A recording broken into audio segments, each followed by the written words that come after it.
L'Espagne a fait quand même la une des journaux, au même titre que la Grèce et certains pays du pourtour méditerranéen, à la défaveur de la crise. Maintenant, si on regarde un peu les fondamentaux, je crois que l'Espagne renoue avec la croissance, c'est vrai. Maintenant, c'est vrai que ce sont des résultats qui ont été obtenus au prix de grands sacrifices. Maintenant, c'est une économie dynamique. Ce sont des gens qui ont quand même une capacité à rebondir, mais ce n'est pas un marché tout à fait homogène en termes de consommation, parce qu'il y a quand même des poches de richesse et d'activité, mais il y a aussi des zones plus traditionnelles qui sont peut-être restées un petit peu en deçà des progressions de consommation et de croissance.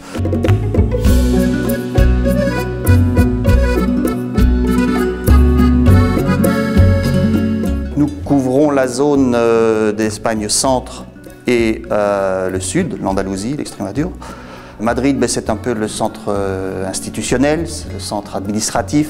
C'est avec la région de Barcelone et la Catalogne le deuxième poumon de l'économie espagnole, mais on y retrouve plutôt des industries ou des activités liées aux services. La plupart des grosses entreprises y ont leur siège.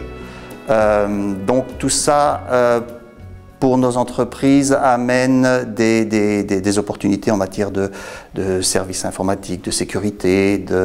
Un autre secteur qui est important, c'est le secteur aérospatial et aéronautique.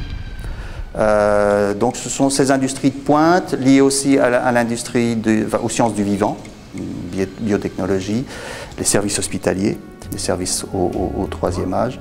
Donc voilà, on a un peu un mix duquel on peut exclure l'industrie lourde qui, elle, se trouvera plutôt du côté de Barcelone ou du côté de Bilbao.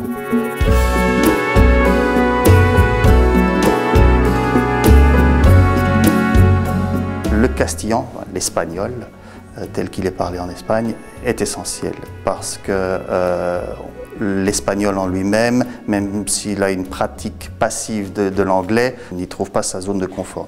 L'espagnol est très communicatif, c'est un latin, donc le contact visuel lors d'une entrevue est important. Il est parfois trompeur aussi, il faut aller au-delà de cet accueil bienveillant. On a parfois trop tendance à penser que le marché est gagné, alors que votre interlocuteur doit encore être courtisé. Et donc le suivi est extrêmement important.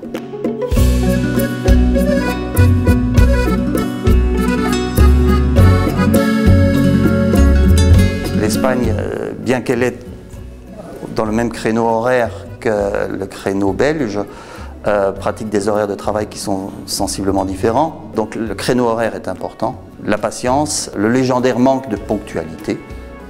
Mais je crois que le maintien d'une relation personnelle est important. Mais ça, je pense que ça s'applique à bien des marchés.